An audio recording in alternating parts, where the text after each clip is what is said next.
Баршаңызға қайырлы күн, каналыма қош келдіңіздер. Бүгін сіздермен карамельный пирогтың рецептімен бөлісетін боламын.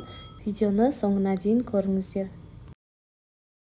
Ендеше ең алдымен қамырын дайындауды бастаймыз. Бізге алдын ала електен өткізілген ұн, бір жұмыртқа, бөлме температурасындағы сары май, разрыхлитель және де қант қажет болады.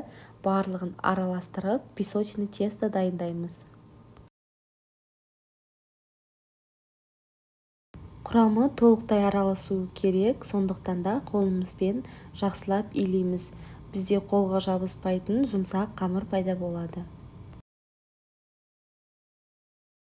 Осымен біздің пирогымыздың қамыры дайын болды.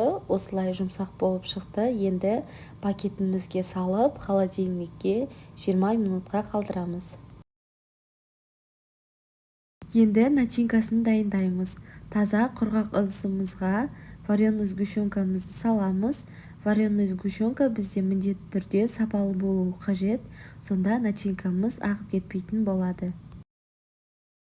20% кез келген қаймақты саламыз, және де 2 жұмыртқамызды жарып, кукуруз крахмалын қосып, жақсылап араластырамыз.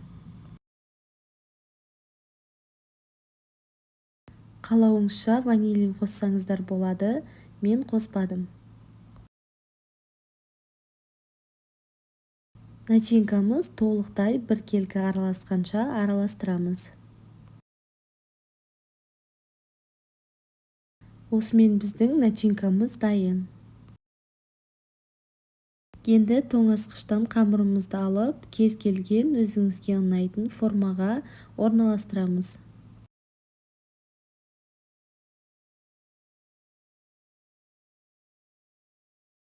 Қамырымызды толықтай формаға орналастырып болған соң, енді начинкамызды құямыз.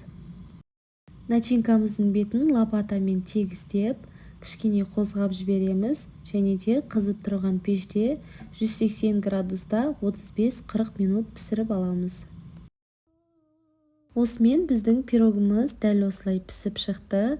Енді бетіне қалауыңызша оформление жасасаңыздар болады, немесе жай ғана пирогтың өзін ұсынсаңыздар болады. Мен орехты ұнтақтап, яғни ұсақтап, осылай бетіне сеуіп шықтым. Дәл осы рецептпен сатылымға шығарсаңыздар да болады, өте дәмді болып шығады. Осымен біздің карамельный пирогымыз дайын. Міндетті түрде жасап көріңіздер. Каналға тіркеліп, лайк басып, пікір қалдыруды ұмытпаңыздар.